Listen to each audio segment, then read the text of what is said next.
आप लोग rotational motion का बड़ा हवा बना के रखे हो ना, और बहुत सारे क्वेश्चंस भी हम लोगों ने किया, अब तो काफ़ी इजी भी लग रहा है, ठीक है।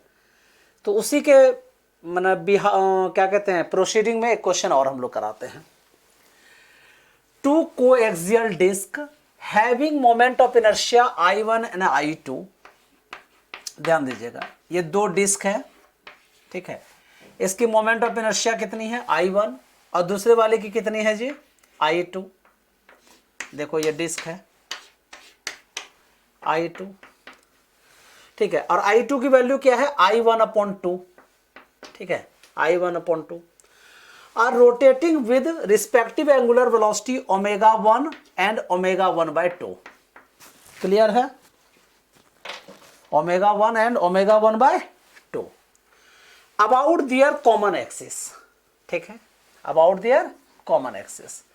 They are brought in contact with each other and thereafter they rotate with a common angular velocity। अब कह रहा है कि दोनों को ऐसे करके लाते हैं एक साथ, ठीक है। इसके बाद दोनों डिस्क का क्या होता है, एंगुलर वेलोसिटी क्या हो जाती है, कॉमन हो जाती है जी, ठीक है, चाहे वो एक दूसरे के ऊपर रहे चाहे एक दूसरे के बगल में रहे, ठीक है। If EF and EI are the final and initial total energy then EF minus EI is what. Actually हमें यही कैलकुलेट करना है। क्वेश्चन समझ में आ गया अच्छे से। अब देखो हमें सबसे पहले पता करना है कि इसका मोमेंट ऑफ इनर्शिया, ठीक है, I1 ω1 सब दिया है, तो एंगुलर मोमेंटम इसकी कितनी है। तो एंगुलर मोमेंटम को L1 से डिनोट करते हैं, तो मैं क्या लिख सकता हूं, एंगुलर मोमेंटम, ठीक है, एंगुलर मोमेंटम ऑफ डिस्क 1, ठीक है, डिस्क 1 या फर्स्ट वाला। तो इसलिए मैं डायरेक्ट इसको लिखता हूं ऐसे, L1 is equal to I1 into ω1, ठीक है। अब सेकेंड वाले का लिखेंगे, तो angular momentum of disc number 2, तो क्या लिखेंगे, L2 इज इक्वल टू, ठीक है, इसका मोमेंट ऑफ इनर्शिया कितना है I1/2 and ω1/2, so I1 ω1/4। Clear है। अब इसकी काइनेटिक एनर्जी कितनी होगी, तो kinetic energy of disc 1 is equal to half I⍵² होता है, याद है ना फॉर्मूला, कि kinetic energy of disc is equal to half I⍵², so half into I1 into ω1²। Second वाले की कितनी होगी, तो kinetic energy for disc 2 is equal to अब देखिए हाफ इंटू I1/2 इंटू ω1/2 का होल स्क्वायर, मतलब 2 स्क्वायर 4, 4 2 जा 8, 8 2 जा 16, तो 1/16 I1 ω1²। समझ में आ गई बात है। अब तुम देख रहे हो कि एक्स्ट्रा टॉर्क वगैरह कहीं इसमें लग नहीं रहा है, ठीक है। क्या कह रहा है, देयर इज नो टॉर्क, तो देयर इज नो टॉर्क। तो मैंने क्या कहा था कि जब टॉर्क नहीं लगे तो एंगुलर मोमेंटम क्या होता है, कंजर्व्ड होती है। यस और नो, एंगुलर मोमेंटम क्या होती है, कंजर्व्ड होती है। तो इसका जो पहले जितना एंगुलर मोमेंटम का सम था और बाद में जितना था, सब क्या हो जाएंगे, कंजर्व्ड हो जाएंगे। तो इसका एंगुलर मोमेंटम कितना है जी, I1 ω1 प्लस I1 ω1/4, ठीक है, ये हमने पहले निकाला है। अब फाइनल में क्या होगा, ठीक है, तो I1 plus I1/2 into ω/f। समझ आया या नहीं, पहले देखो अच्छा से। देखो इनिशियली जब अकेला अकेला सेपरेट था, उस समय क्या लिखोगे बेटा, I1 ω1, इसका क्या लिखेंगे, I1 प्लस ω1/2, दोनों को ऐड कर दिया, इनिशियली निकल गया।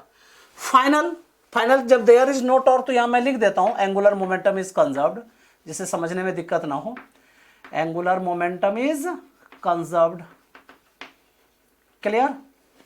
सो अब I1 plus I1/2 into ω/f, अब इसको कैलकुलेट कर लीजिए, 1 plus 1/4 is equal to you can say 5/4 I1 ω1, and here I1 plus half common ले लीजिए, 1 प्लस हाफ कितना हो गया, 3/2 of I1 omega F. I1 cut, 2 से 4 को कट कर दीजिए, ठीक है, 3 को इधर लेते आओ, तो omega F is equal to 5/6 omega 1। Clear है यहां तक? अब हमने देखो ओमेगा फाइनल एंगुलर वेलोसिटी तो निकाल लिया मैंने, अब एनर्जी भी तो पता करनी है, क्योंकि EI कितना है, EF कितना है, ठीक है। तो हम लोग फाइनल एनर्जी पहले निकालते हैं, final total energy, final total energies, you know. तो फाइनल टोटल एनर्जी कितनी होगी, you know, half I1 omega F square plus second वाले का, ठीक है। तो you can say that kinetic energy total final, ठीक है, इसी को EF भी लिख सकते हैं या इसी को KEF भी लिख सकते हैं। सो you know half into I1 into omega F square, clear है, प्लस अब इस वाले का तो half into I1/2 into omega F square, clear है। अब दोनों को ऐड कर दीजिए तो कितना हो गया जी, देखो 1/4 प्लस 1/2, ठीक है। तो यू नो, तो I1 omega F square is common, ठीक है, तो half plus 1/4 into I1 omega F square, so you no 2 + 1 3/4 I1 omega F square, clear है। अब इसको मैं इरेज कर दूं क्या, इसको इरेज कर देता हूं, पहले यहां तक लिख लीजिए आप लोग।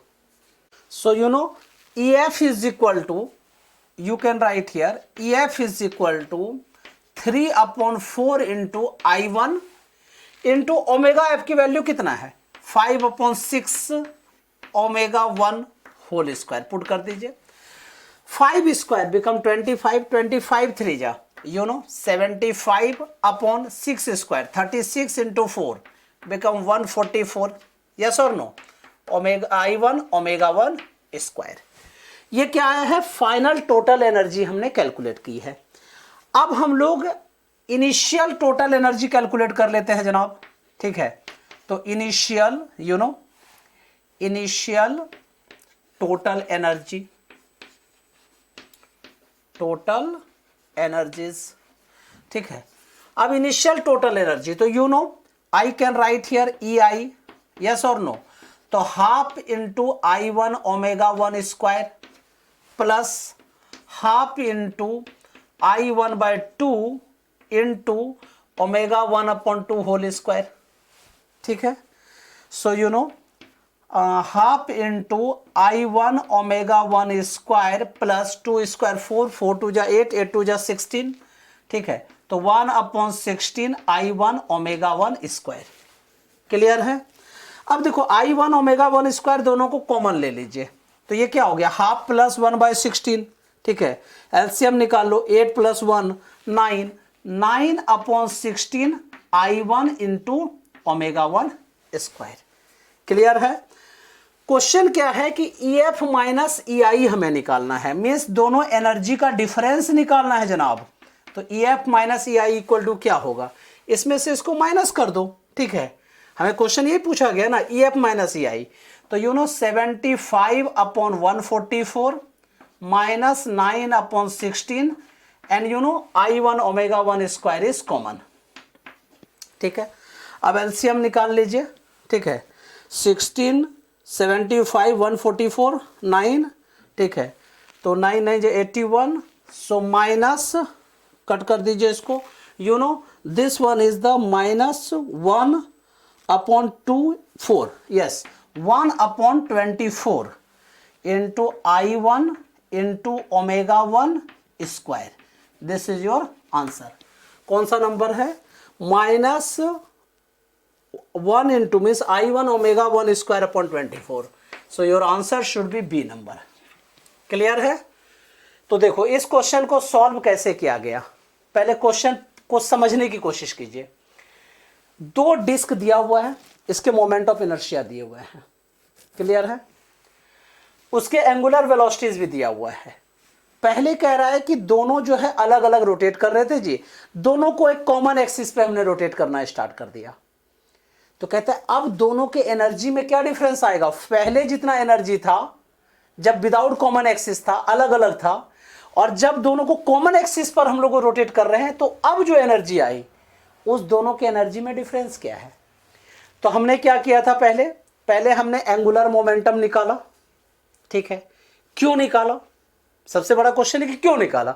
एंगुलर मोमेंटम इसलिए हमने निकाला क्योंकि हम लोगों को पता है कि एंगुलर मोमेंटम कंजर्व्ड होता है अगर टॉर्क नहीं लग रहा है। तो यहां पे तो कोई भी टॉर्क की बातें नहीं है ना, तो इसका मतलब टॉर्क नहीं लग रहा है, एक्सटर्नल टॉर्क नहीं है, तो एंगुलर मोमेंटम कंजर्व्ड है। तो हम लोगों ने एंगुलर मोमेंटम कैलकुलेट किया था, देखा था कि there is no torque, so angular momentum is conserved, ठीक है। इससे हमने फाइनल एंगुलर मोमेंटम निकाल लिया, फाइनल एंगुलर वेलोसिटी निकाल लिया, सॉरी। फिर फाइनल हमने टोटल एनर्जी निकाल ली, इनिशियल टोटल एनर्जी कैलकुलेट कर लिया, दोनों का डिफरेंस निकल दिया, desired result is answer. Clear. बहुत बार जेई में क्या करते हैं, मेंस में ये इतना बड़ा नहीं पूछेंगे, हाफ हाफ करके पूछ लेंगे कि ओमेगा एफ बताइए कितना होगा, या इनिशियल काइनेटिक एनर्जी कितनी थी, या फाइनल काइनेटिक एनर्जी कितनी थी। और जब बड़ा क्वेश्चन आएगा तो उसमें ये सब सारी बातें पूछी जाएंगी, ठीक है। तो कहने का मतलब ये एक फॉर्मेट क्वेश्चन है, ये क्या है, एक फॉर्मेट क्वेश्चन। अगर आपने एक को सीख लिया ना तो इसके बहुत सारे पार्ट बना बना के क्वेश्चन कर सकते हैं।